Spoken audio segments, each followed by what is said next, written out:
Voilà,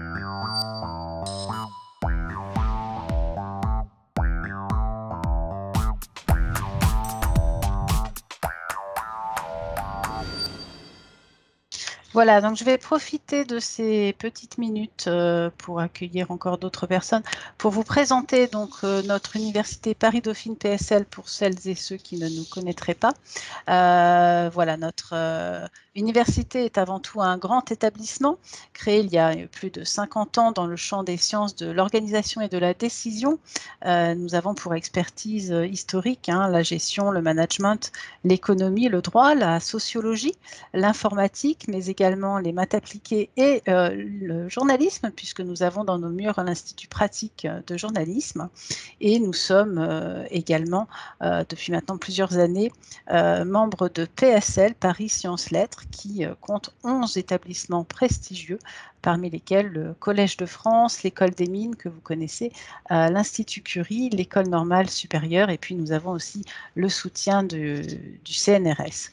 Alors, Dauphine PSL, c'est avant tout un écosystème, et au sein de cet écosystème, eh bien, il y a l'Executive Education qui n'est pas une business school, mais qui fonctionne malgré tout pour la professionnalisation des cadres et des dirigeants, et également pour les experts. Nous avons en notre sein 90 spécialités de master, et puis nous avons également une trentaine de certificats que nous délivrons, ainsi que des formations sur mesure que nous délivrons également pour des organisations publiques et privées. Voilà, nous sommes également sur un positionnement à l'international avec une accréditation EQUIS depuis 2009, et nous sommes membres fondateurs de cet univers que l'on appelle une PSL.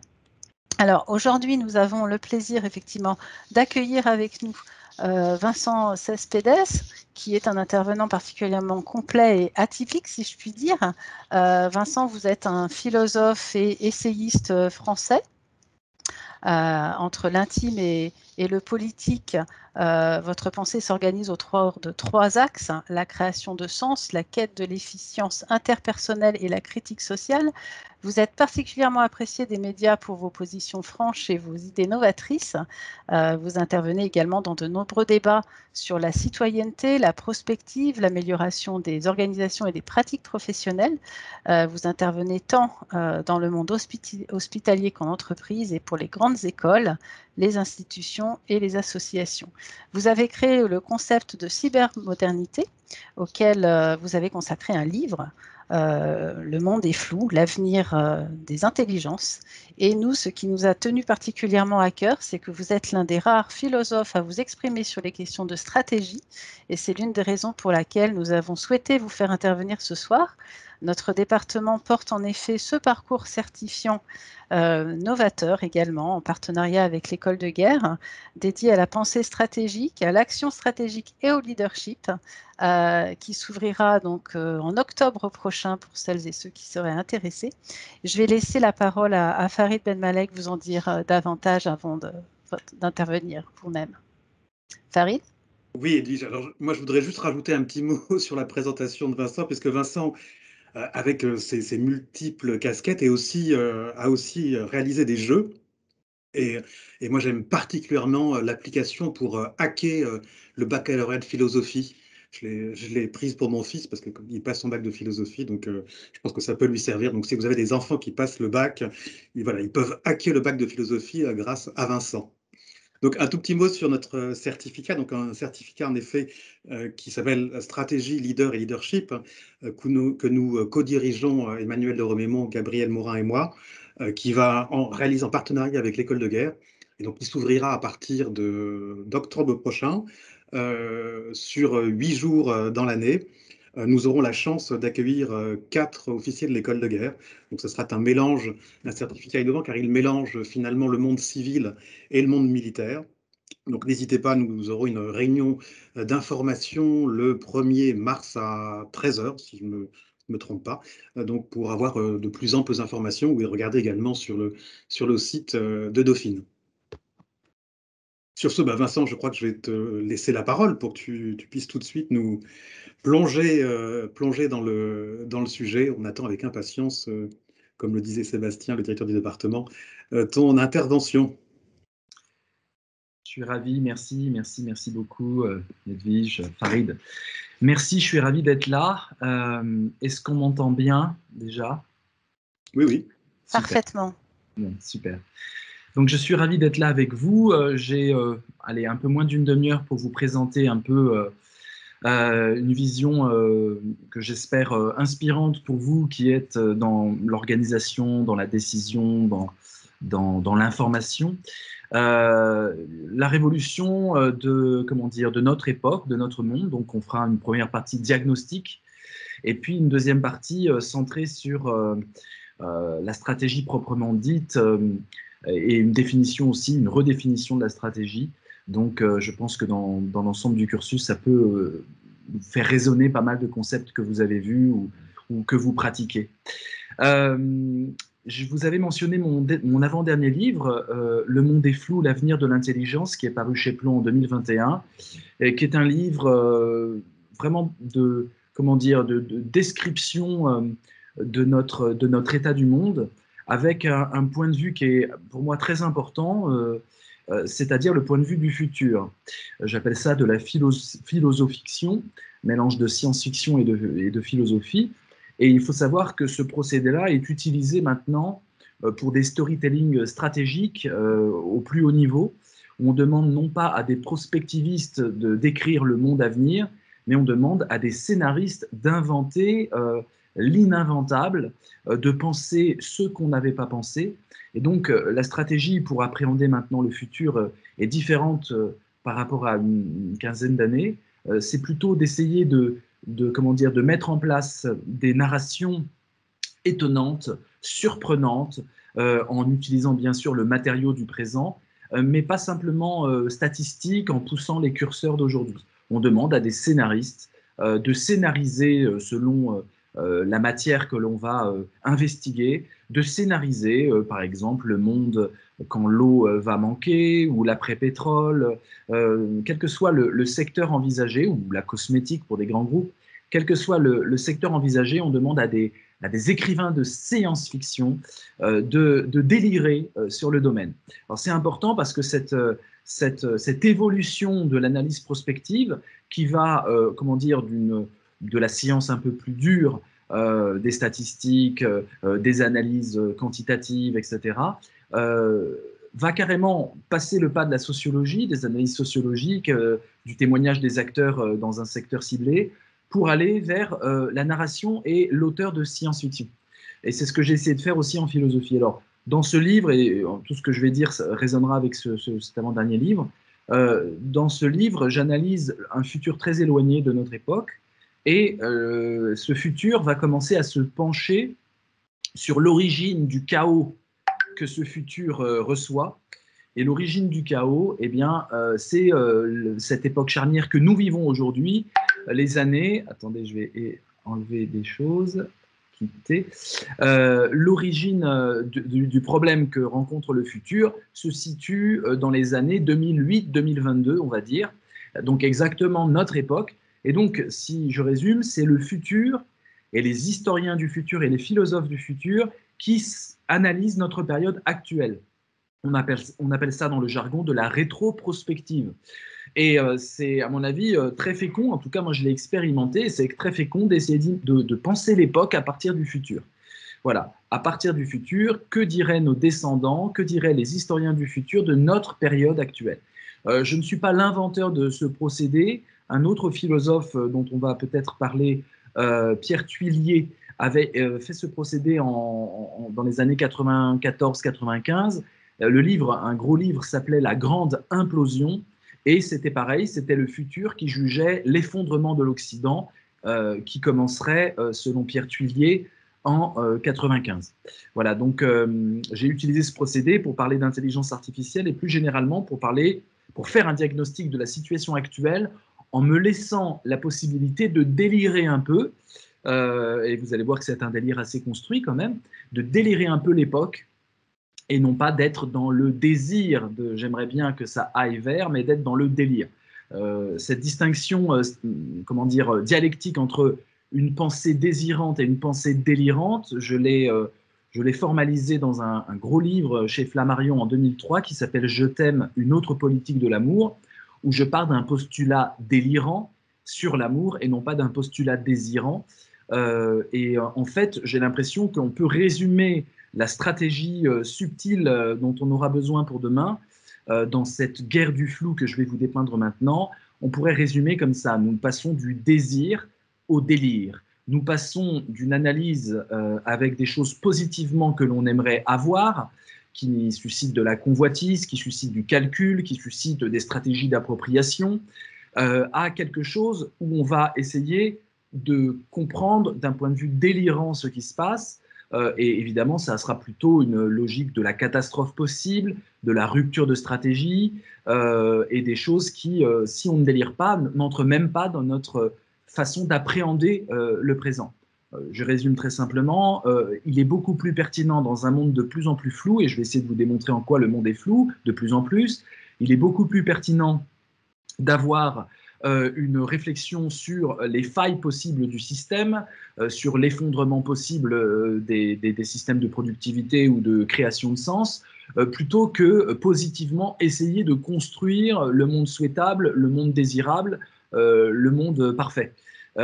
Donc attention, comprenez bien, il ne s'agit pas d'une vision pessimiste, je ne dis pas que le délire aura lieu, je dis juste que si on délire la situation présente, on trouve des narrations, on trouve des pistes scénaristiques qu'on n'aurait pas trouvées naturellement en poussant les curseurs du désir au plus haut. Voilà, donc cette heuristique, on dit en philosophie, ça permet de découvrir de la nouveauté par rapport à une situation présente. On le dit dans un langage plus entrepreneurial, ça permet de penser out of the box, hors des cadres, moi je dirais même hors des normes, et je dirais même hors de notre faculté de senser la situation actuelle. Le verbe senser est important pour moi. Ce n'est pas le verbe senser, bien sûr, S-E-N-S-E-R. Ce n'est pas du tout interpréter, c'est pas conférer du sens, parce que interpréter, on est encore dans une logique du désir. J'interprète les choses selon les biais cognitifs que j'ai, j'interprète en fonction de mes désirs propres. C'est la distinction que fait Freud dans L'avenir d'une illusion entre une illusion et une erreur. Dans l'illusion, j'ai un désir actif de voir l'illusion être maintenue. Il analyse ça dans un cadre plutôt de critique de la religion. Et il ne suffit pas de dire à celui qui s'illusionne, tu vois, tu es dans l'erreur. Ça ne suffit pas pour le sortir de l'erreur parce qu'il participe activement, libidinalement, au niveau du désir, au niveau de l'éros, à sa propre illusion. Il participe à construire son illusion. Ce que je dis là doit aujourd'hui résonner avec tout l'attrait du conspirationnisme et du complotisme qui entre complètement dans la stratégie et dans la guerre du flou et dans la stratégie cybermoderne. Aujourd'hui, il y a de l'illusion, il y a des gens qui désirent et qui sont enfermés dans leur désir, et il y a bien sûr des activateurs du désir. Il y a des gens qui utilisent par propagande plus ou moins insidieuse, par guerre hybride ou par, je dirais, fake news et simplement appât du gain, qui vont créer ces faux désirs interprétatifs. Donc je ne parlerai pas d'interprétation du monde, je parlerai de sensage du monde. Dans l'idée de senser le monde, ce verbe est un de mes néologismes, senser le monde, ce n'est pas décider quel sens on met au monde. C'est beaucoup plus organique, c'est beaucoup plus inconscient, c'est beaucoup plus mécanique, selon le schéma que vous avez de l'esprit. Je sens à partir de mon vécu, mon émotion, mes intérêts plus ou moins obscurs, et le sens que je confère aux choses, je ne peux pas trop le décider. Donc je n'interprète pas, dans l'idée d'interprétation, il y a l'idée d'une activité rationnelle de choix. Je peux déterminer comment j'interprète, je peux changer ma façon d'interpréter, je peux changer de logiciel d'interprétation. Là, ce n'est pas j'interprète, c'est ma façon de comprendre et même de percevoir. Je tire cette notion de sensé de certains jeux philosophiques sérieux que j'ai mis en place, notamment le jeu du Phénix, mais avant cela, d'une activité qui est pour moi une activité essentielle à ma construction philosophique, c'est l'activité de compositeur. Je suis compositeur d'orchestre, formé dans l'orchestre contemporain par André Bon, François Narboni et d'autres compositeurs contemporains. Et c'est vraiment le croisement entre la réflexion philosophique et la musique que j'essaie de déterminer un peu le diagnostic du temps présent que je qualifie de cybermoderne. c'est-à-dire notre modernité avec l'ajout essentiel des nouvelles technologies de communication et puis d'Internet, bien sûr, et des réseaux sociaux. La cybermodernité, je la date depuis le début véritable des réseaux sociaux démocratisés, on va dire, c'est-à-dire les années 2007-2008.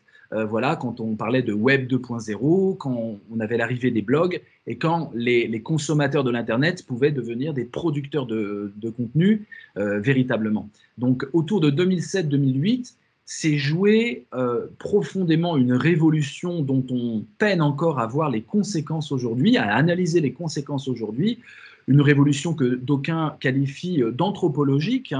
Vraiment, c'est très profond, c'est pas simplement technologique, ça touche notre façon d'appréhender le monde, notre façon de nous percevoir, notre façon même de nous voir nous-mêmes dans le miroir, déformant des réseaux sociaux et des filtres.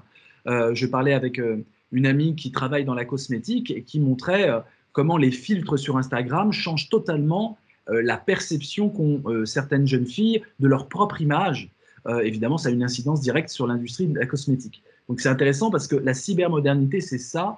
Nous nous percevons plus à partir du miroir plus ou moins déformant de l'altérité, les autres, face à face, qui me disent « tu es comme ci, comme ça », ce qui nous permet de nous construire jadis, avant la cybermodernité, dans l'adolescence, dans le dialogue adolescent, les heures au téléphone, à parler 2 heures avec la même personne et essayer de comprendre qui on est à travers la description que font les autres. Là, c'est plus du tout comme ça que ça fonctionne. Nous percevons à travers ce que j'appelle un écosystème, un écosystème affectif de liens, de cyberliens, on va dire. Ce n'est pas des liens réels, on n'est plus dans le réel, on est dans quelque chose qui déborde la réalité, une transréalité voilà, qui existe aussi dans les canaux de la virtualité. Et je me perçois à travers un écosystème, des cyberamis, des cyberrelations qui vont me renvoyer sous forme de likes, mais surtout sous forme de petits commentaires rigolos, ce qu'ils pensent de ma dernière photo, ce qu'ils pensent de ma dernière activité, ce qu'ils pensent de ma vie. Et nous tombons tous dans le piège de piège ou pas piège, en tout cas dans ce travers, on va dire, dans cette nouvelle façon d'appréhender l'identité. Mon identité se constitue en cybermodernité à travers l'écosystème. Ego, le moi, le système, c'est la construction du moi. Évidemment, vous comprenez que ce néologisme vient de l'écosystème. Et évidemment, l'écosystème suit un tout petit peu les lois de l'écosystème. On sait que pour être résilient, un écosystème doit être varié, doit être riche, il peut s'appauvrir, il peut se détériorer. Eh bien, l'écosystème, c'est pareil. Si j'ai toujours les mêmes amis qui pensent comme moi, dans la même sphère cognitive, je ne vais pas tellement m'enrichir, je vais plutôt consolider mes croyances et m'enfermer dans des bulles. On parle de bulles algorithmiques, mais là, c'est carrément des bulles de sympathie et de lien. Évidemment, si j'ai un écosystème riche, eh bien, j'aurai un regard sur moi riche, capable de doute, capable de remise en question. Je reviens sur cette notion de musique que j'ouvrais tout à l'heure pour que vous compreniez que la logique stratégique que je vais décrire là dans quelques minutes est une stratégie qui a beaucoup de liens avec la musique. Et je pense que pour survivre en cybermodernité, nous devons tous devenir musiciens. Attention, musiciens, pas d'orchestre classique où tout est écrit et puis on a un orchestre avec une hiérarchie dans l'orchestre et un chef d'orchestre qui va chapeauter le tout et un auteur qu'il faut absolument respecter. On sort de la partition classique pour aller évidemment vers une partition beaucoup plus improvisée. On peut prendre le modèle du jazz, mais il y a plein de musiques improvisées. Ça va dans tout. Voilà, l'être humain fonctionne par musique improvisée. Il n'y a pas que le jazz, mais c'est vrai que ça parle un peu le jazz. Nous allons vers une musicalité de jazz et une stratégie qui est en train de se jazzifier pour pouvoir survivre aujourd'hui. Alors, ce qui est intéressant dans la musique, quand on fait une recherche comme c'est mon cas, notamment avec des logiciels, le dernier album que j'ai sorti il y a 2 jours, je le mentionne juste, est un album plutôt de méditation, c'est 2h20, conçu avec un ordinateur sous forme algorithmique. Ça s'appelle Fuji Pencil Tip Sensual. Cet album que j'ai composé avec un logiciel que je peux vous révéler, c'est Opus Modus, un logiciel développé sous forme algorithmique où on va coder la musique, l'engendrement des notes. Ce qui est intéressant, c'est que quand on code également l'engendrement du son, eh bien, notre façon d'appréhender un son complètement construit, complètement artificiel, eh bien, c'est de plaquer le son sur des instruments connus. Donc, je vais dire, ça ressemble à du violon, ça ressemble à de la grosse caisse, ça ressemble à du trombone. Ça, c'est une première chose. Et là, à la rigueur, on est dans l'interprétation. j'y mets mon désir, j'aime bien le violon, ça résonne, je sens le son, je peux trouver en fonction de mon vécu à quel son ce nouveau son totalement synthétique me fait penser.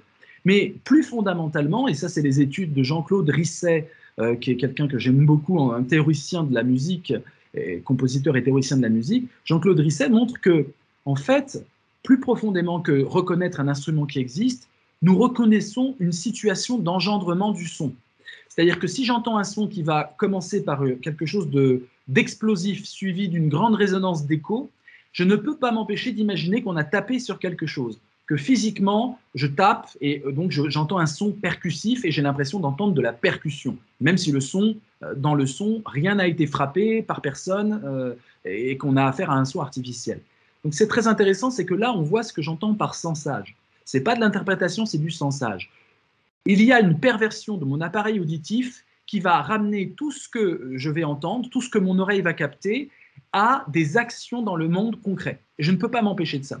Et quelque part, la musique, très belle définition de Jean-Claude Risset sur la musique, c'est l'artisanat métaphysique, un artisanat très concret, mais métaphysique. Pourquoi métaphysique? Parce qu'on n'a pas d'urgence vitale. On donne libre cours à notre sensage auditif, mais il n'y a pas de nécessité vitale, je ne dois pas éviter un danger, je ne dois pas être apaisé, détendu vitalement. Donc on fait fonctionner le sensage auditif à vide, juste pour le pur plaisir de la musique, mais je ne peux pas m'empêcher, quand j'entends des sons, d'imaginer des situations concrètes, d'objets tapés, voilà. Ça fait partie évidemment de milliers d'années d'adaptation et de survie. Eh bien, pareillement, là, nous avons affaire à un sensage auditif. Je ne peux pas m'empêcher de senser la musique. Je n'y peux rien, même si je sais que je sens et que je devrais imaginer, sentir le son autrement, ben, je ne peux pas le faire. Il y a quelque chose en moi qui ne peut pas m'empêcher de prendre les stimuli audio et de les interpréter dans une forme concrète dans le monde. Ben, évidemment, c'est une métaphore intéressante. Je pense que c'est exactement ce qui se passe pour les stratégies. Les stratégies que nous devons déployer en cybermodernité, c'est des stratégies où le sensage fonctionne à plein et où nous devons plus que jamais être philosophes, c'est-à-dire essayer de comprendre pourquoi notre sensage a lieu de telle et telle façon. Nous conférons du sens à comment dire, tous les items de la stratégie, la réussite, l'opérationnel, le décisionnel, la hiérarchie, l'organisationnel, etc. Nous ne pouvons pas nous empêcher, c'est là où le sensage réside, à y mettre nos propres croyances, nos propres vécus, sans même le savoir. Et la philosophie étant l'action critique d'abord sur soi-même, le connais-toi toi-même grec, eh bien évidemment, nous devons devenir aujourd'hui philosophes pour comprendre quel est notre sensage instinctif quasiment des stratégies que nous déployons. Parce qu'il se peut que dans les stratégies déployées, nous soyons totalement inadaptés à l'évolution de l'environnement. En cybermodernité, j'ai parlé de l'écosystème, il y a une évolution des réseaux d'amitié, il y a une évolution du réseau affectif, mais évidemment, ça ne touche pas que ça. La cybermodernité, c'est aussi une évolution de la productivité, du travailler ensemble, du penser ensemble, de l'enseigner. On l'a vu avec le téléenseignement. La cybermodernité touche tous les secteurs et va jazzifier tous les secteurs et redistribuer les cartes de l'efficacité. Et donc, ces cartes-là, elles sont tout à fait nouvelles. C'est un peu comme un environnement qui change brutalement. En bien ou en mal, on n'est même pas à même de juger aujourd'hui. Mais en tout cas, il y a un changement de l'environnement. Et le confinement, qu'est-ce que c'est? Le confinement de 2020 et la pandémie de Covid-19, c'est tout simplement une démocratisation de ces changements. Ces changements-là, lorsqu'on était à la pointe d'une stratégie opérationnelle, ils devaient avoir lieu, évidemment, ils avaient lieu. On n'a pas attendu la crise de la Covid-19 pour faire du télétravail, par exemple. Il y a certains secteurs qui ne fonctionnaient déjà que comme ça, mais ce n'était pas démocratisé. Aujourd'hui, le téléenseignement, le télétravail et toutes les nouvelles technologies sont tellement démocratisées que vous avez des grands-parents qui étaient complètement perdus avec Internet et avec un smartphone, qui se sont mis sur WhatsApp pour pouvoir dialoguer avec leurs petits-enfants. Donc, nous avons une démocratisation massive des outils cybermodernes qui existaient bien sûr avant. C'est très important parce que nous allons voir que la stratégie subtile nécessite des groupements civils totalement passionnés et donc une démocratisation des moyens de communication et des moyens d'échange d'informations et de construction de sens. Donc c'est très important que la masse s'empare de ces objets qui étaient réservés à une élite technologique. Très très important. Et vous allez voir que ça change beaucoup de choses. Et donc, en cybermodernité, nous avons donc cette démocratisation de la cybermodernité qui devient maintenant notre norme commune. Et nous avons donc un environnement global qui s'est transformé. Aujourd'hui, on ne demande plus les numéros de téléphone pour le téléphone. Le téléphone n'existe même plus. On demande tout de suite c'est quoi ton compte Instagram et autres. Les réflexes sont tout de suite en termes de réseau social. Et ça va évidemment augmenter avec le métavers et avec tout ce que l'industrie de la déréalisation massive nous promet. Et donc, ce qui est intéressant, c'est que dans ce changement de l'environnement, nous avons un hiatus, nous avons un gap, nous avons un gouffre entre nos stratégies d'avant la cybermodernité, et puis l'environnement qui change. Alors ça, en médecine, ça porte un nom. Je fais référence à un livre de Daniel Lieberman, Histoire du corps humain, évolution, dysévolution, c'est son néologisme, et nouvelle maladie, la dysévolution. Et il parle des maladies de l'inadéquation, les mismatch disease. Qu'est-ce que c'est les maladies? D'ailleurs, il est fort possible et fort probable que nous allons tous mourir de maladies d'inadéquation. Qu'est-ce que c'est? Très simplement, c'est une immense transformation de l'environnement par rapport à des siècles et des millénaires d'adaptation à un environnement plus ou moins stable. Nous sommes faits pour avoir une alimentation riche en fibres et avec peu de sucre, et tout d'un coup, l'alimentation nous donne des aliments très sucrés et absolument pauvres en fibres. Eh bien, nous risquons d'avoir peut-être un diabète de type 2 ou d'autres maladies comme ça, Lieberman, qu'il appelle les maladies de l'inadéquation. C'est-à-dire l'environnement change brutalement, mais pas ma façon de fonctionner. Et là, on parle de maladies, donc on parle d'adaptation biologique. Et moi, je transpose ces maladies de l'inadéquation à ce que je vais appeler des pathologies pour pouvoir justement jouer sur cette métaphore très active, des pathologies de l'inadéquation qui vont évidemment tout reconfigurer. Il se peut que nous soyons totalement inadaptés en termes de stratégie à cette révolution cybermoderne du monde que maintenant je vais m'engager dans les quelques minutes qui restent à vous décrire. Alors, sans accélérer, puisqu'il y a des questions après, je pourrais compléter avec les questions.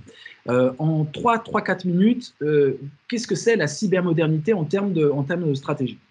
Alors, vraisemblablement, nous avons prévu ça, les militaires l'ont prévu dès 1987 et même avant. Vous connaissez le système VUCA, la volatilité, l'incertitude, la complexité conçue comme multilatéralité, puisque c'est pour penser le post-guerre froide. Et évidemment, nous avons aussi l'ambiguïté, la difficulté à analyser les choses. Donc le flou était déjà installé en termes stratégiques dès la sortie imminente de la guerre froide. Et évidemment, maintenant, nous avons des choses qui ont changé. Je vous ai parlé de l'écosystème. J'aimerais aussi vous parler de ce que ça révèle sur l'être humain.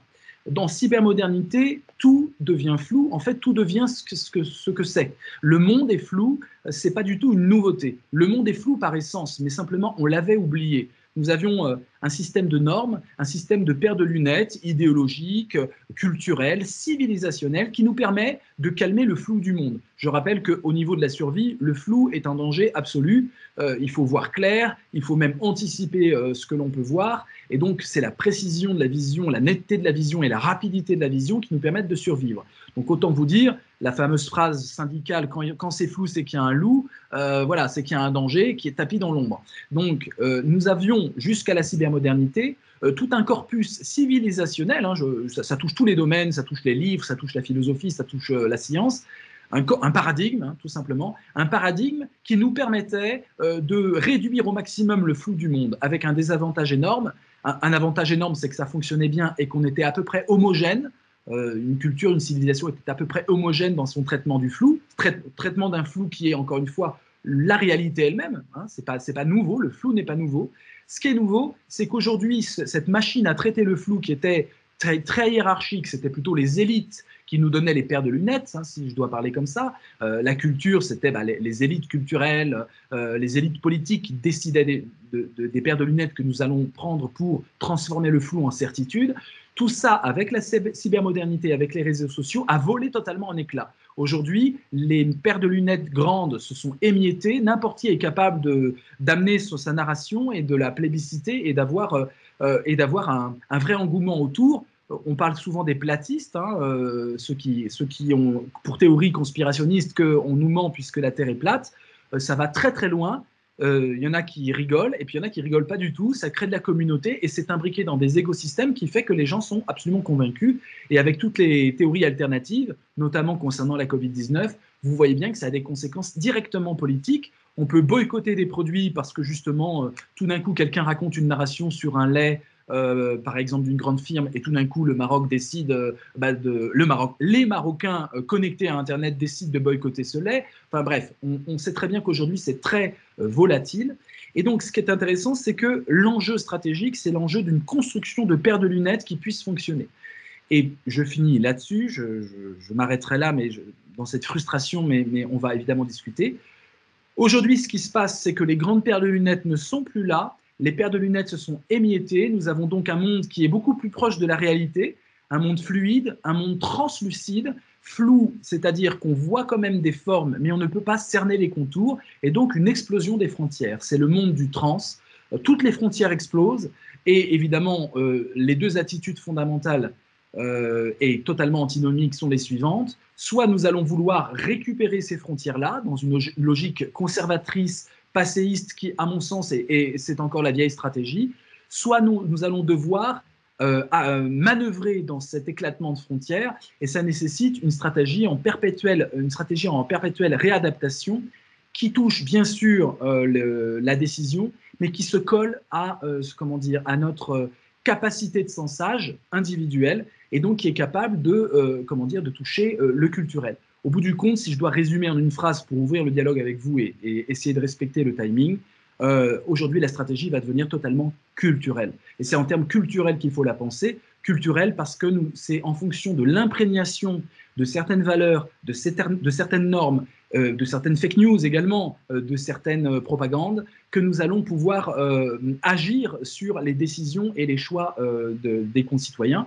Et donc, il va falloir absolument comprendre comment culturellement nous changeons la faculté de sensage des individus. Et si on ne remonte pas à cette puissance du contrôle culturel, alors ce mot fait frémir, mais voilà, je l'utilise à bon escient, eh bien nous allons errer dans la complexité, toujours à la traîne d'un monde en perpétuel changement qui ne peut devenir un peu précis, un tant soit peu précis, que parce que nous misons non plus sur le quantitatif pour réduire la complexité, mais sur le qualitatif des relations humaines, le qualitatif des écosystèmes, ce que j'appelle la complicité.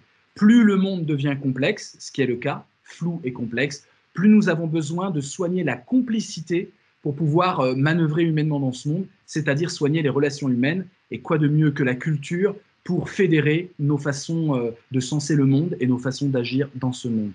Voilà, je vous remercie et je suis ouvert au questionnement.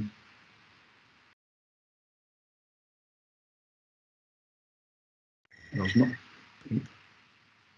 Emmanuel, vous voulez poser la première question peut-être?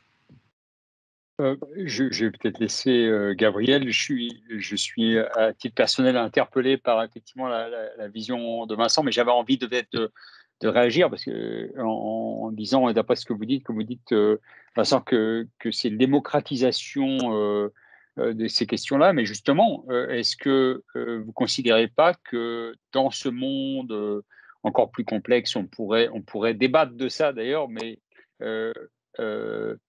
faire connaître les techniques de stratégie, et là, moi, je partage complètement, et c'est dans le sens du dernier webinaire qu'on avait fait avec Nicolas Bavrez. Il y a quelque chose de démocratique là-dedans, parce que c'est reprendre ce destin en main, et si on étudie honnêtement la stratégie, ce que nous trois, nous faisons avec Farid, avec Gabriel, sous les angles différents, on s'aperçoit que ce sont des fondamentaux, et que c'est un bien commun, c'est une réflexion, et que c'est une culture, et c'est un élément de notre culture, et que cet élément-là, moi, il me semble, il doit être enseigné, et donc, est-ce que quelque part, l'enseignement de la stratégie est un moyen de rendre ce monde plus flou, de naviguer avec plus de cohérence dans ce monde que vous avez décrit?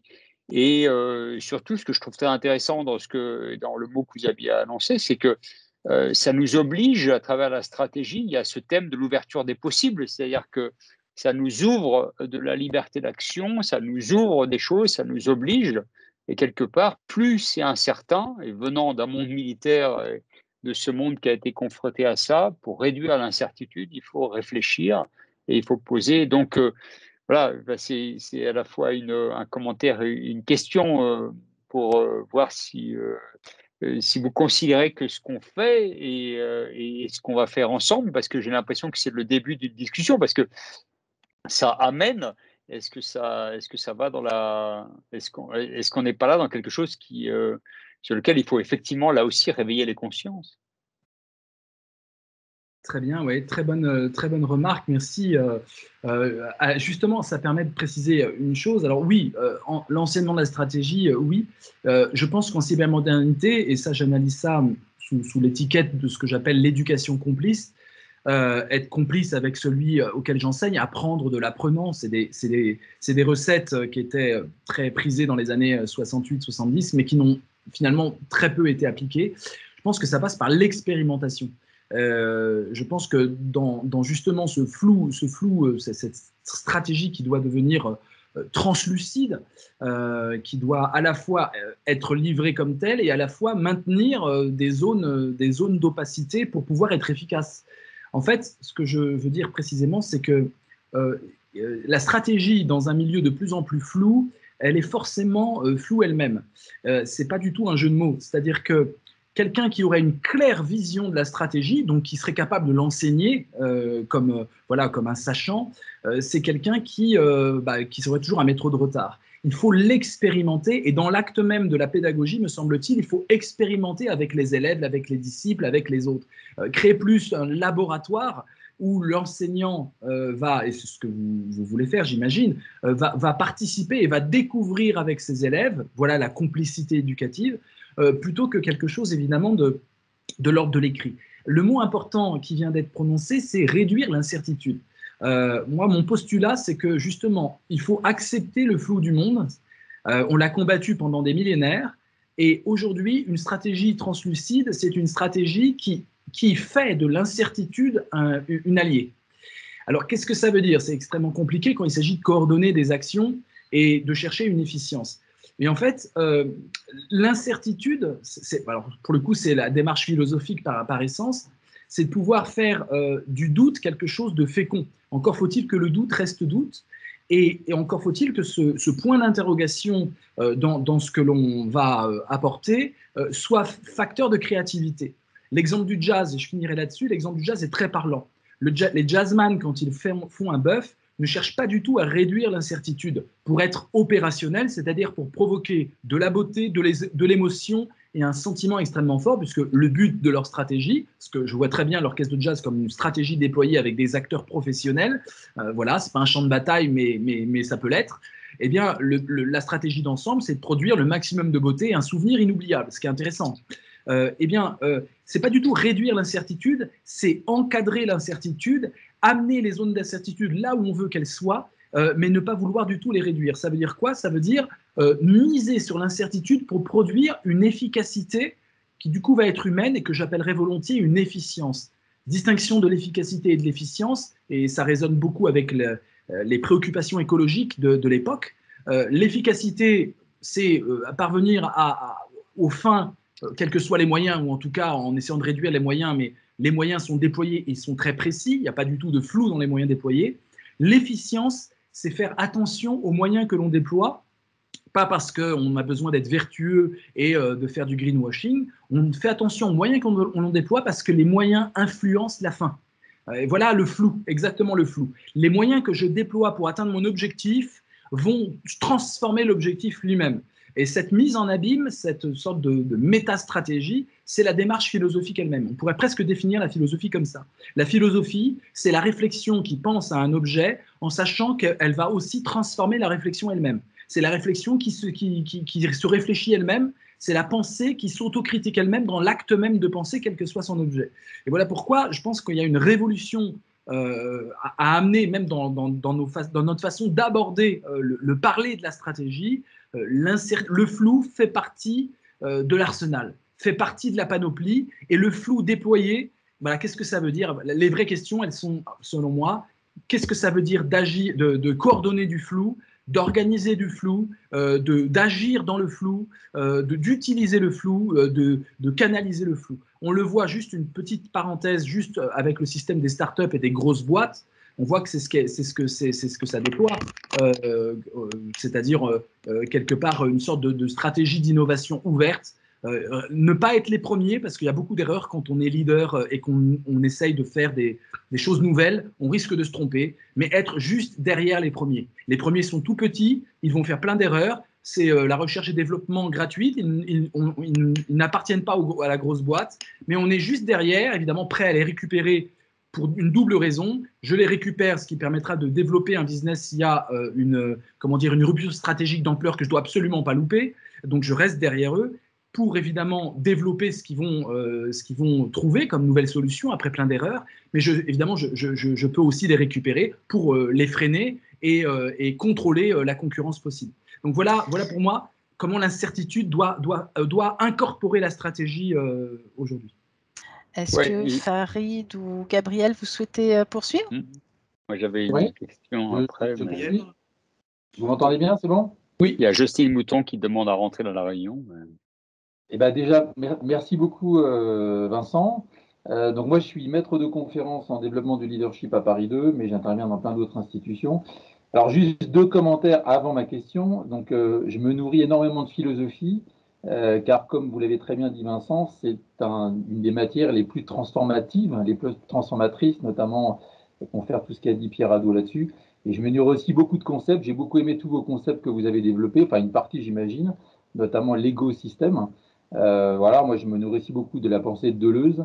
Vous savez, pour lui, plus on invente de concepts, meilleur on est philosophe. Enfin bref, j'ai aussi beaucoup apprécié tout ce que vous mettez en avant par rapport à l'armée. L'armée, en effet, a eu un rôle précurseur sur la compréhension de ce monde nouveau que vous décrivez très bien. Vous savez que VUCA, c'est inventé par l'armée, les forces armées américaines, hein, quand elles découvrent le terrain irakien et afghan. Voilà, enfin, tout ça, j'ai trouvé ça passionnant. Alors, je reviens, moi, mais vous savez aussi que, oui, sur la guerre du futur est imaginée, notamment en France aujourd'hui, en faisant appel à des BDastes et à des romanciers. Oui. Donc ça, j'imagine que vous êtes aussi au courant. Donc là, on rejoint exactement ce que vous dites. Alors, pour arriver à ma question, donc moi, comme je l'ai dit, je travaille beaucoup sur leadership, et notamment, je fais la différence entre les deux. Et pour moi, une des définitions du leader, justement, parce qu'on utilise beaucoup ces définitions et on est dans le flou, j'essaye justement d'apporter de la clarté. Un des éléments clés du leader, c'est sa vision et c'est justement la capacité d'un individu à penser l'impensable. C'est exactement ce que vous décrivez tout à l'heure. C'est aussi un individu qui fonctionne comme un phénix, capacité à se réinventer en permanence. Alors précisément, vous semblez mettre l'accent là-dessus, mais est-ce qu'il n'y a pas une aporie là-dedans? C'est-à-dire qu'on ne peut pas tous devenir leader, même si moi je m'inscris dans l'ordre du développement de cette notion-là. Qu'est-ce que vous pensez? Parce qu'à vous écouter, il faut que tout le monde, quelque part, devienne leader pour s'adapter, pour anticiper le futur. Enfin, voilà, comment vous voyez les choses là-dessus? Très bonne remarque, oui, exactement. Alors, c'est intéressant, cette idée du leader, parce que je rejoins complètement. Et penser l'impensable, on voit bien le saut qu'il faut faire. On voit bien qu'on est vraiment dans la découverte du nouveau, pratiquer l'inconnu, et non pas anticiper à partir du donné. Donc, il y a en fait ce qu'on rajoute là, ce qu'on n'ose pas dire encore, mais je pense que ça sera les grands thèmes dans les organisations, les institutions dans 40 ans, ça sera le thème de l'imagination. Ça sera le thème de l'imagination, qui est encore tabou hein, en entreprise. L'imagination, c'est la folle du logis encore. Et dans les structures, voilà, on veut tellement garder la main sur le process, on veut être tellement dans la maîtrise, dans le contrôle, que l'imagination, elle est compliquée là-dedans. Et en fait, j'ajouterais, alors, tous leaders, non, certainement pas tous leaders. Pas tous leaders parce que d'abord, il y a vouloir, désirer, et puis il y a faire. Tout le monde veut changer le monde, tout le monde veut une vie meilleure, tout le monde veut que le futur soit supérieur au présent. Mais peu se démènent du matin au soir pour y arriver. Donc ça, c'est important. C'est un livre que j'ai consacré à la notion d'ambition, que j'ai fait entrer dans les sciences humaines en 2013, parce que cette notion a été totalement boudée par 2000 ans de philosophie. L'ambition ou l'épopée de soi chez Flammarion en 2013. Et dans ce livre, j'analyse ce feu sacré qu'est l'ambition, ce point névralgique. D'ailleurs, les ambitions ont du mal à savoir pourquoi ils sont ambitieux. Je montre comment la thèse de « il a souffert quand il était petit » ne fonctionne pas. Il y a plein d'ambitieux qui n'ont pas spécialement souffert quand ils étaient petits, donc l'ambition n'est pas une forme de résilience. Par contre, je montre, en croisant 800 portraits d'ambitieux et en cherchant des invariants, je montre que ce qui va rendre ambitieux, c'est être confronté jeune, avant 30 ans, quand la personnalité est en construction, être confronté jeune à la narration d'un adulte très proche de moi, un tuteur, on va dire, papa, maman, la grand-mère, la nounou, s'il y a des liens affectifs très forts, un tuteur qui va me montrer que le présent est déplorable. L'enfant est une machine à s'adapter au présent, et tout d'un coup, un adulte modèle va faire bugger cette adaptation. Alors, il y a 1000 façons de faire bugger ça. Ça peut être l'adulte maniaco-dépressif, donc je ne peux pas dire que papa est heureux puisqu'il pleure tout le temps, il n'est pas content, donc le présent n'est pas satisfaisant. Ça peut être aussi toutes les frustrations exprimées à un enfant, ça peut être aussi la violence, l'alcoolisme, la drogue. Un adulte qui subit tout ça et me montre, moi enfant, que je dois me désadapter du présent et que je dois penser le présent comme quelque chose d'améliorable.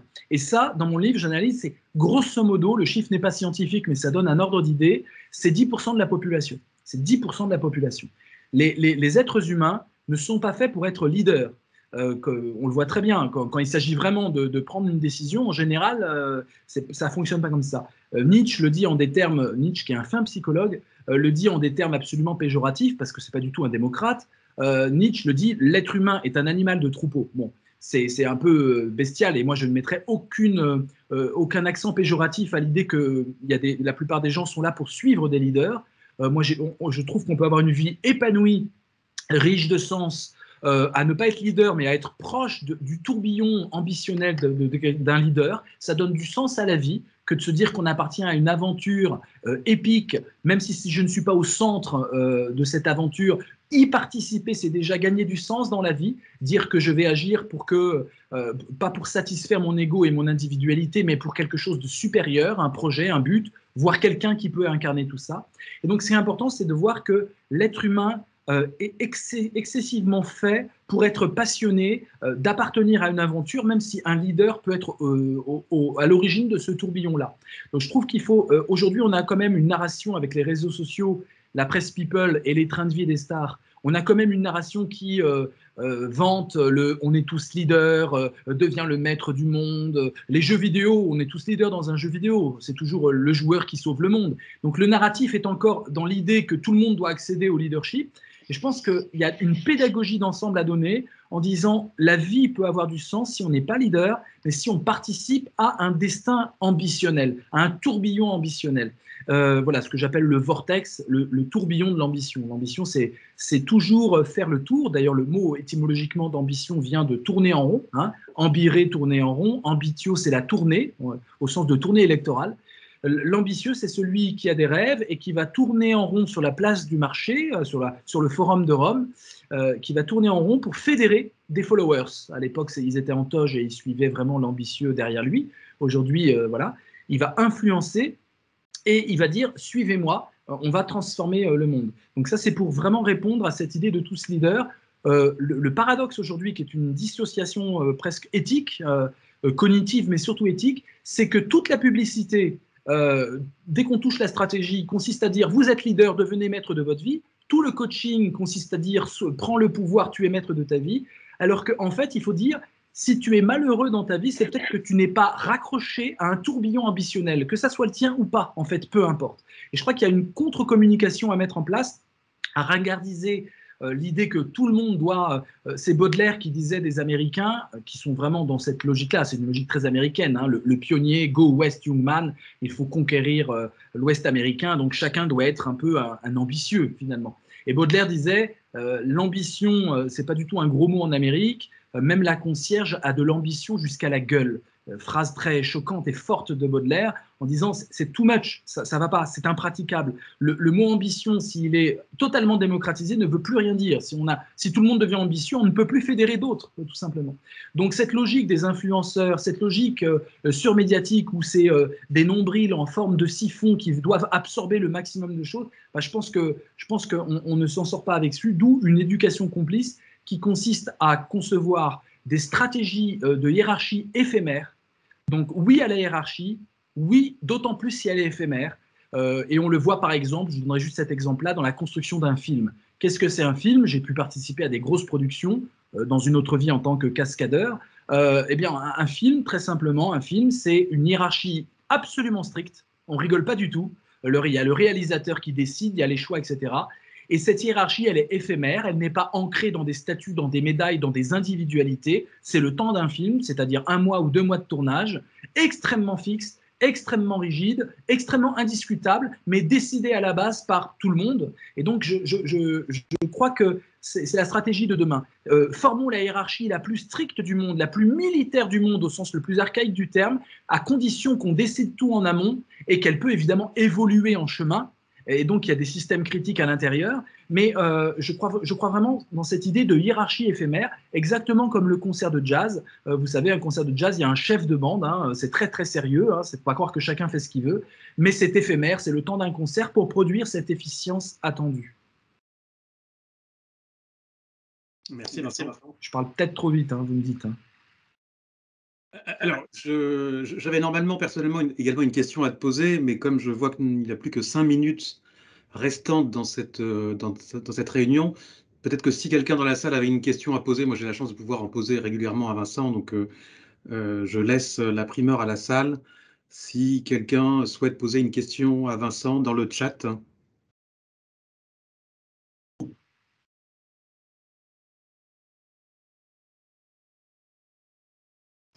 En tout cas, moi j'avais une question, si je peux me permettre, puisque j'assistais hier soir à une conférence sur le dialogue social et il était là aussi fait la promotion de l'expérimentation, comme quoi je pense qu'il y a un vrai sujet.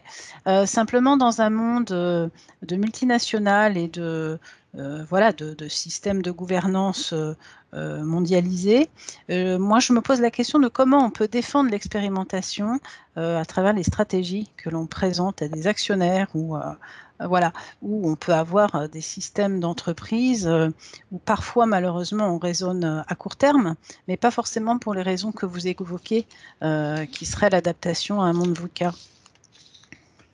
Oui, bah, c'est une immense question. Je réponds très vite. Bon, le dialogue social, tout le monde sait que ça n'existe pas. Je crois que bon, on a compris à peu près. Il y a des rapports de force. Là, j'ai quand même un logiciel assez simple. Je crois vraiment que c'est une, comment dire, ça fait partie de la novlangue entrepreneuriale qu'il faut évidemment, à mon avis, déjouer.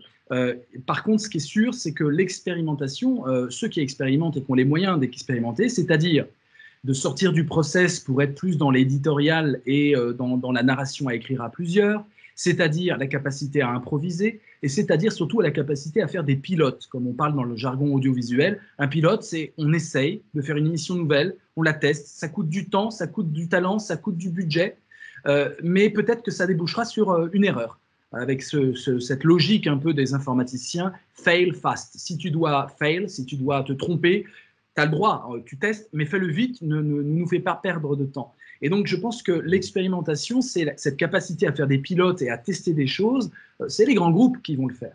C'est les grands groupes qui vont le faire. C'est eux qui auront les moyens. Et donc, je pense qu'ils ont conscience de ça.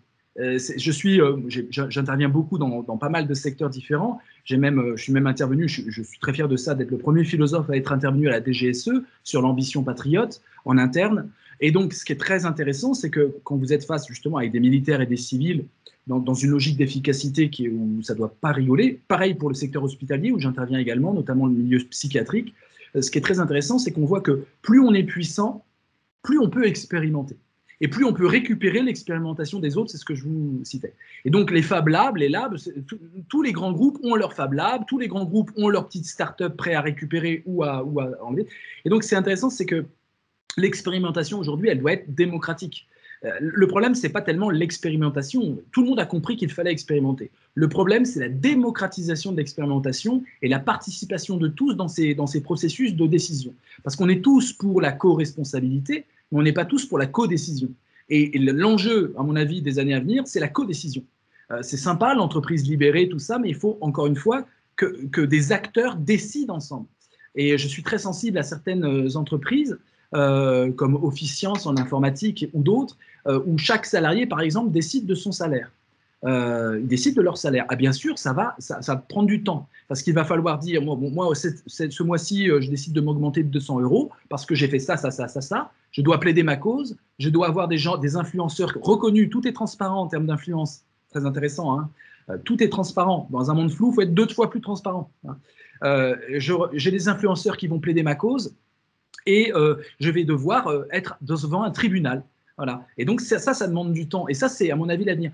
La codécision des acteurs, y compris au plus bas de l'échelle sociale du prestige. Et là, nous avons juste, je finis là-dessus, un biais en France, c'est que nous sommes dans une sorte de pathos ou d'éthos monarchique, et que dès que nous avons un moins fort que nous avons une grande tendance à nous gosser, à rire, etc.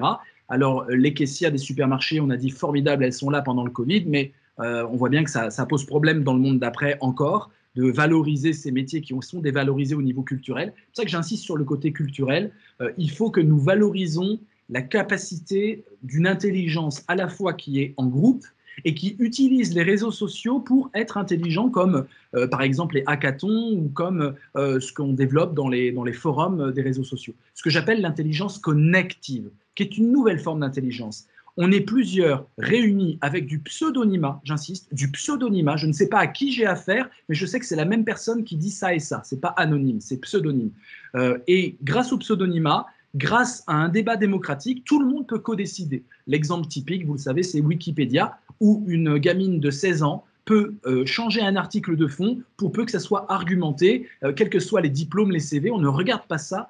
On regarde la participation et l'excellence dans la participation. Et donc, dans Wikipédia, tout le monde co-décide avec des règles minimales. Eh bien, je pense que c'est ce modèle-là de l'intelligence connective qu'il va falloir généraliser. Et là, les grands groupes ne seront pas prêts du tout à suivre cette pente-là. Et donc, il y a des nouveaux systèmes de gouvernance à inventer dans un monde flou.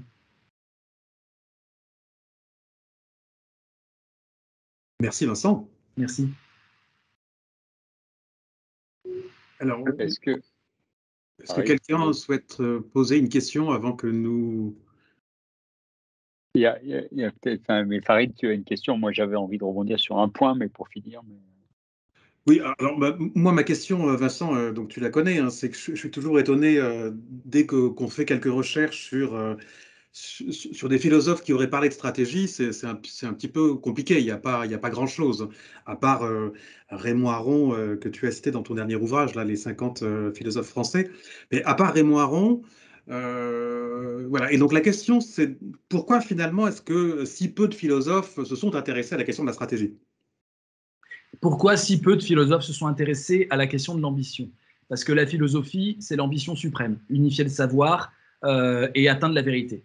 Pourquoi si peu de stratèges, enfin si peu de philosophie de la stratégie? Parce que la philosophie, c'est la stratégie suprême.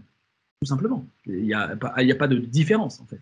On s'amuse à mettre le mot stratégique parce qu'on veut insister sur le côté applicable de la chose, de l'action, mais en fait, c'est la philosophie. C'est-à-dire un jugement critique, toujours opératoire, pour essayer d'être au plus près de l'efficience.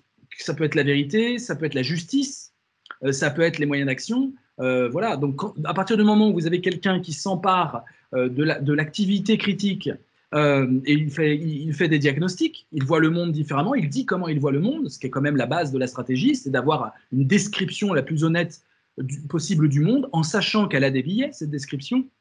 Il n'y a pas de description objective, il y a toujours la subjectivité. Donc la philosophie, c'est aussi l'art de savoir la dose de subjectivité que je mets dans la description diagnostique du monde. Ensuite, il y a de la décision. Donc là, on est dans une philosophie de l'action, et tous, à l'origine de la philosophie, vous avez Thucydide ou Sun Tzu, si vous êtes du côté de l'Orient, vous avez Socrate. Le dialogue socratique, c'est de la micro-stratégie appliquée. On cherche une efficience, on veut montrer que l'autre a des biais, on veut montrer que le doute permet d'avancer vers une vérité, etc. Donc, le déploiement même de l'activité philosophique telle que je l'entends, dès qu'elle a une finalité pratique, mais même métaphysique, même la philosophie de saint Thomas d'Aquin ou ce que j'ai lu avec passion pendant mes années d'étudiant de métaphysique complètement éthérée, il y a des stratégies discursives qui sont exactement comme de la stratégie. Et j'irai même plus loin. La capacité à un intellectuel de se hisser au rang d'intellectuel fondamental, c'est-à-dire la gestion de la carrière d'un intellectuel, c'est la stratégie à l'état pur. Et les 50 philosophes que je cite, la moitié ont une brillante réussite, pas simplement universitaire, ça ne suffit pas pour être un philosophe connu, médiatique, en termes d'écho, etc. Sartre n'a fait que de la stratégie du début à la fin. Il a 20 ans et il dit « mon but c'est d'être ambitieux » et il finit, il devient un acteur incontournable avec peut-être des compromissions ou des impensés dans sa vie. Donc, je crois vraiment que la philosophie telle que je l'entends, comme création, alors on disait Deleuze créer des concepts. Moi, ce n'est pas ma définition de la philosophie. Pour moi, la philosophie, c'est la création de libertés nouvelles. Et à partir du moment où on voit que penser le monde différemment, se proposer d'autres objectifs, c'est créer des libertés nouvelles, on est dans une démarche de stratégie ouverte. Et donc, pour moi, stratégie et philosophie sont tout le temps liées dès qu'on s'intéresse un peu à l'action. Il y a tout un pan que je n'ai pas évoqué, mais qui fait partie de mes recherches actuelles au croisement de la musique et de la philosophie, c'est l'émotion.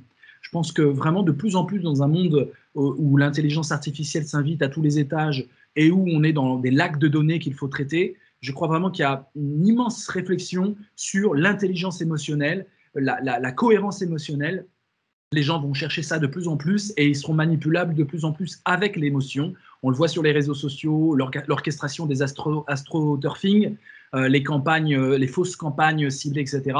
On voit dans les polémiques qui augmentent. Nous sommes dans le siècle d'Eris. Eris, c'est la déesse de la discorde. Nous sommes dans le siècle de la discorde avec la cybermodernité. Et dans cette polémique incessante qui peut faire des destins politiques et qui peut influer sur les opinions, le soft power gagne en importance considérable et donc évidemment l'émotion va être au centre de la réflexion et je crois qu'il faut qu'on n'a pas fini de déployer l'émotion humaine. Encore une fois, la philosophie l'a fait dès Aristote, hein, qui s'intéresse aux émotions, à l'âme, à la colère, etc.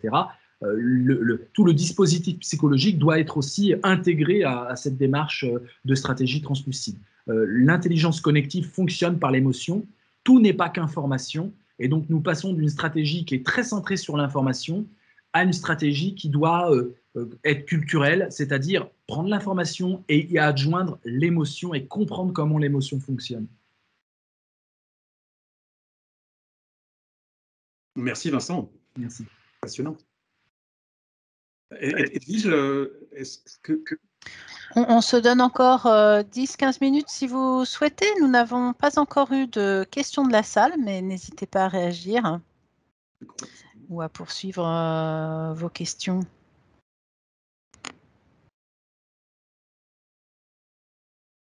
Alors, je suis en train, sinon, de vous mentionner dans le chat que vous avez une réunion d'information qui se déroulera le 1er mars à 13 h sur ce certificat stratégie leader et leadership. Est-ce que, Sébastien, tu voulais, je crois, prendre la parole? Oui. Pardon. J'avais une question pour Vincent. Vous avez évoqué assez longuement le concept de cybermodernité. C'est un concept des années 2010, début des années 2020. Si on se projette en 2030, c'est quoi le prochain concept? Je crois qu'on est prêt à rester dans la cybermodernité, tout simplement parce que ça décrit une époque qui est au tout début de la construction voilà, de l'individu cybermoderne, c'est-à-dire un individu qui ne croit plus dans des narrations préétablies. Voilà, le flou est narratif. La réussite des années 80, Bernard Tapie à la télévision, le travailler plus pour gagner plus, tout ça, ça s'effondre. On le voit, il y a encore un papier que j'ai lu dans La Croix là aujourd'hui qui montre comment les jeunes et le travail, ça a totalement changé. Ils ne sont plus du tout dans l'idée de la carrière, du salaire, etc. Le Monde qui titre en parlant, Le Monde du 15 février, qui titre en parlant de Vladimir Poutine, la stratégie de la menace, quand même, en grand titre du Monde. Le mot stratégie s'invite là. Et la menace, c'est le flou, précisément. Hein. Il n'y a pas de menace si ce n'est pas flou. Une menace précise, c'est plus du tout une menace. Un climat de menace. Donc, on a affaire à cette ambiance. En fait, le mot allemand, c'est Stimmung, l'atmosphère, l'ambiance, le climat. Et pour moi, les philosophes qui s'approchent un peu de ça, et c'est une piste pour Farid, s'il veut explorer un peu une philosophie qui serait de traitement du flou. Avec le flou, on s'intéresse à l'apparence, on s'intéresse à la chose qui apparaît, et c'est évidemment le grand courant de la phénoménologie. La phénoménologie, créée par Edmond Husserl au début du XXe siècle, me semble extrêmement intéressante pour comprendre ce que j'entends par la stratégie. La grande phrase classique et canonique d'Edmond Russell, c'est la découverte de ce truisme apparent, toute conscience est conscience de quelque chose. C'est-à-dire que la conscience a une intentionnalité. Je vous parlais de sensage tout à l'heure, mais ça rejoint ça. On n'a pas une conscience à vide. Je n'ai une conscience que parce que je vise quelque chose. J'ai conscience de la pomme, j'ai conscience du monde, j'ai conscience du soleil que je vois. Donc, c'est toujours en visant l'objet. Et donc, quelque part, la conscience elle-même est la stratégie. Et je pense qu'on va aller vers ça. C'est pour ça que je parle d'émotion. Je pense que la notion même de stratégie peut tout à fait être dissoute dans l'idée même de la conscience. Celui qui connaîtrait comment fonctionne la conscience humaine, on n'y est pas encore, les neurosciences sont très très pauvres en termes de nouvelles connaissances sur l'organisation émotionnelle. Pourquoi? Parce qu'en fait, elle coûte tellement cher que c'est toujours le marketing qui récupère ça pour manipuler. Et donc, on est toujours dans une logique de comment mieux manipuler, alors qu'il faudrait mieux comprendre l'amour, mieux comprendre la subtilité humaine, mieux comprendre ce qui ne se paye pas. Et donc, c'est Edmond Russell et tout le courant phénoménologique qui me semble intéressant. Et puis, pour ouvrir encore des pistes philosophiques pour Farid, je te recommande plus que Aron, je te recommande Vladimir Jankélévitch. Vladimir Jankélévitch, c'est le philosophe de la subtilité, du presque rien. Voilà, exactement. Du charme tellement discret et tellement fondamental. La phrase de Jankélévitch qui résonne, c'est que les choses les plus importantes de la vie sont les choses les plus floues, les plus évanescentes. Le parfum, l'amour, le sentiment pour l'autre. Et donc, c'est pour ça que je parle de complicité dans l'éducation, et je pense qu'on peut aussi parler dans la stratégie.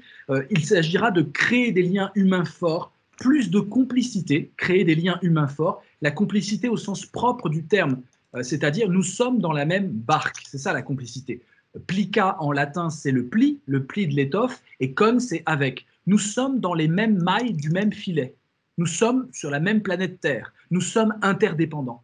Et du coup, partir de ce constat d'interdépendance, travailler sur l'interdépendance et renforcer l'interdépendance, pas simplement en termes quantitatifs, mais en termes qualitatifs. Et là, l'émotion entre à plein, parce qu'il s'agit d'être indépendant d'homme à homme, de femme à homme, d'homme à femme, et non pas qu'avec des ordinateurs et un milieu technicien. Et donc, du coup, forcément, l'être humain qui se connecte apporte autre chose que des ordinateurs qui se connectent, apporte cette donnée émotionnelle fondamentale. On le voit d'ailleurs dans l'armée, quand je faisais ma conférence à la DGSE, j'insistais sur le mélange humain et j'expliquais comment, pour créer des complicités fortes entre deux personnes, il faut qu'ils vivent des événements forts en commun. Et je ne dis pas des événements heureux en commun, je dis des événements forts. Ça peut être dans la douleur ou ça peut être dans la joie. C'est en vibrant d'émotions communes que nous nous soudons à l'autre. Ça rejoint le livre que j'ai écrit en 2006, Mélangeons-nous, enquête sur l'alchimie humaine. Et c'est ce qui fait qu'une fois que cette complicité a été soudée parce que j'ai vécu des événements forts avec l'autre, dans ce creuset alchimique qu'est le mélange humain, eh bien, c'est ce qui fait que si mon camarade tombe au combat, je vais risquer ma vie, me sacrifier pour le sauver. Parce que dans une logique purement rationnelle et une stratégie purement matérialiste, j'ai aucun intérêt à m'exposer au tir des balles quand il s'agit de sauver mon camarade. Et donc, la complicité apporte par l'émotionnel quelque chose d'absolument, quasiment irrationnel, très dur, moi je pense que c'est rationnel, mais on n'en a pas fait le tour, qui permet de gérer la complexité du monde. Plus complexité et complicité, bien sûr, viennent de la même racine, être dans les mailles d'un filet inextricable.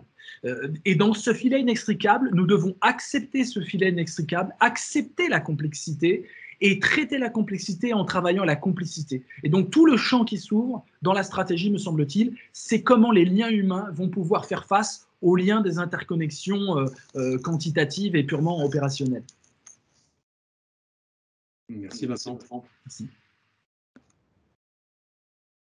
Je crois qu'on va bientôt clôturer puisqu'il n'y a pas de questions, je vois, dans la salle, sauf est-ce que certains... J'en vois une. Que manque-t-il selon vous à nos dirigeants d'entreprise ou d'organisation en matière de gestion de crise?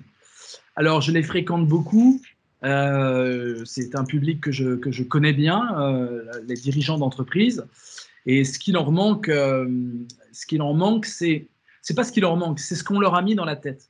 On leur a mis de choses toxiques pour arriver à ce que je vous décris, cette stratégie subtile et translucide. On leur a mis dans la tête l'instant présent. Voilà, être dans l'instant présent, cette sorte de bouddhisme californien, de l'individualisme buvant du jus d'orange et faisant du yoga. Alors c'est très utile, hein, cette méditation de pleine conscience, etc., pour calmer le stress, c'est sûr. C'est très intéressant d'être dans l'instant présent, de se concentrer sur sa respiration pour éviter d'être stressé. Mais vraiment, c'est bien simplement pour ça. Le dirigeant d'entreprise est connecté au futur. Il est dans une logique aveniriste. L'avenir, c'est son terrain de jeu, c'est pas du tout l'instant présent.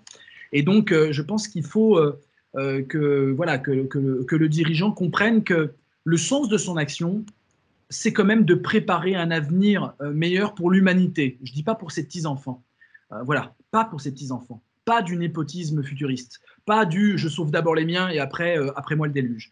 Mais vraiment l'humanité. Je pense que cet humanisme-là, on est en train de le perdre. On le voit dans la campagne électorale actuelle. On est dans « sauvons d'abord les prochains et puis les lointains, on verra bien », pour prendre des mots d'extrême droite. Et je crois vraiment qu'avec la crise des réfugiés, avec l'écologie qui montre notre interdépendance mondiale, avec la crise de la Covid-19 qui montre que si on ne sauve pas les pays du Sud, eh ben, on va se reprendre encore du variant dans la tête, ben, je pense qu'il faut sortir de cette logique, comment dire, sauvons les miens d'abord et concentrons-nous sur ce qu'on a immédiatement.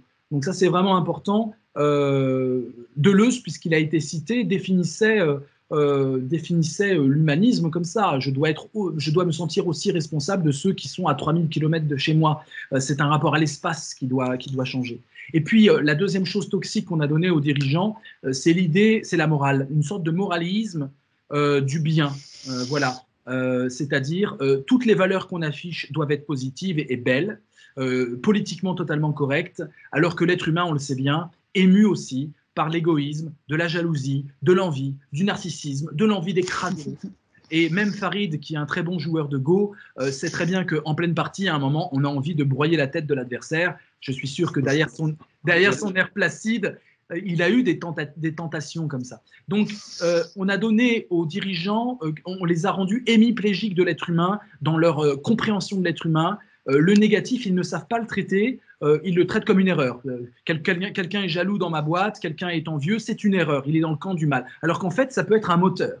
Donc ces valeurs sombres, ce côté obscur de la force ne doit pas être moralisé, il fait partie du logiciel humain, il faut le comprendre, il faut pouvoir jouer avec, et je dirais même, si on veut se débarrasser de tout le côté obscur, jalousie, envie, colère, il faut au moins le reconnaître. Hein. L'alcoolique commence une cure quand il se reconnaît comme alcoolique. Si je dis que je suis tout le temps quelqu'un de bien, je ne vais pas pouvoir travailler sur les faces obscures puisque je ne les verrai même pas moi-même. Donc ce qui manque aux dirigeants, c'est d'être résolument du côté de l'avenir et résolument d'accepter la complexité émotionnelle et en termes de valeurs et de sortir des valeurs à l'eau de rose pour accepter de discuter, de parler et d'avoir des collaborateurs qui puissent parler, donc une culture d'entreprise qui permette cette parole libérée, de dire oui, je suis dans la compétition, j'ai mis 40 ans pour créer cette valeur de compétition, j'en suis pas fier, ça se fait pas, mais parfois on est aussi dans la compétition, nous le groupe, et vous pourrez compter sur moi parce que je suis un expert de la compétition. Et puis, si je dois me transformer, bah faites gaffe, quand je suis trop dans la compétition, maintenant que je vous ai fait mon coming out, vous pouvez me signaler que je suis dans la compétition et je vais essayer de travailler sur moi. Donc, ces valeurs sombres, c'est une de mes expertises, notamment à l'APM. C'est extrêmement intéressant de les creuser parce qu'elles relèvent à la fois de l'humain tel qu'il est et non pas tel qu'on voudrait qu'il soit, et puis parce qu'elles permettent de contrecarrer préventivement des conflits. Parce que les gens en entreprise aujourd'hui sont dans cette hypocrisie des valeurs lumière, hein, tout le monde est beau, tout le monde il est gentil, et du coup il y a plein de conflits qui viennent de ces valeurs sombres, mais comme elles sont rendues tabous, comme on ne peut pas les traiter et en parler, eh bien on ne comprend pas pourquoi certains conflits émergent, alors que c'est des conflits en général d'ego, de vexation, de jalousie. Merci d'avoir pris à votre compte cette question. Juste peut-être pour conclure, Vincent, je pense, et pour répondre également à la question qui vient d'être posée, une toute petite remarque. Je pensais à un grand philosophe, également un grand stratégiste, qui s'appelait le général Lucien Poirier. Et il disait, Lucien Poirier, le général Poirier, que le stratège, il doit modeler le futur. Il doit faire preuve de morphogénèse, c'est le terme qu'il employait. Il parle également beaucoup de culture. Et à l'autre bout, un autre grand stratège qui disait, un traducteur d'un grand stratège qui était Sun Tzu, donc ce traducteur c'est Jean Lévy, il disait que le grand apport de Sun Tzu à la pensée stratégique, c'est qu'il l'a débarrassé de l'encombrante présence de la morale. Donc finalement, quand on reprend le général Poirier ou Sun Tzu, on voit bien que ces dirigeants, ils ont besoin de plus de stratégie. C'est ça qui leur manque, c'est de la stratégie, la vision du futur. Oui, tout à fait. Et on pourrait parler de Machiavel dans la liste aussi, hein, où la morale, bon, c'est l'efficacité qui doit primer. Et pour finir sur une note artistique, je citerai un grand peintre, Richard Texier. Richard Texier, récemment, il a voulu mettre en théorie sa peinture. Et il a un concept extraordinaire qui est extrêmement fécond. Il m'a chargé d'ailleurs de le développer et je vais me faire un plaisir de le développer. Il appelle ça l'élastogénèse. Hein, c'est pas simplement trouver une forme du futur, c'est que cette forme soit élastique, qu'elle soit elle-même en mobilité constante, comme l'élastique est en mobilité constante. Donc il ne s'agit pas de faire des statues du futur, de fossiliser le futur. Il ne s'agit pas de n'importe quelle forme. Il faut que la statue elle-même du futur soit élastique, soit capable de transformation. Et en fait, ce qu'on doit faire, c'est mettre en place des formes, mais qui sont également possiblement qui maintiennent active la métamorphose possible. Le fou du monde impose une pensée de la métamorphose continue et l'élastogénèse me semble un concept vraiment très riche. Je vous recommande son manifeste et ça rejoint ce que tu disais tout à fait. Merci Vincent. Est-ce que nous pouvons nous satisfaire de ce temps, même si on vous écouterait pendant des heures? Merci en tout cas pour cette bouffée d'oxygène, puisque nous enfilons en vous écoutant aussi de nouvelles lunettes et voilà, on aborde le monde différemment. Messieurs, est-ce que vous souhaitez réagir quelques instants avant que l'on se quitte? Je laisse mes camarades le soin des dernières réactions. Gabriel et Emmanuel qui... Oui, je vais juste réagir. Grand merci Vincent, parce que étant moi-même musicien et tout le reste, et à travers, il y a un point qui est énorme sur l'ambition, moi j'appelle ça l'intention, et il y a quelque chose qui est, en tout cas le pilote que je suis, le stratège que j'ai été en situation, le général responsable d'opération.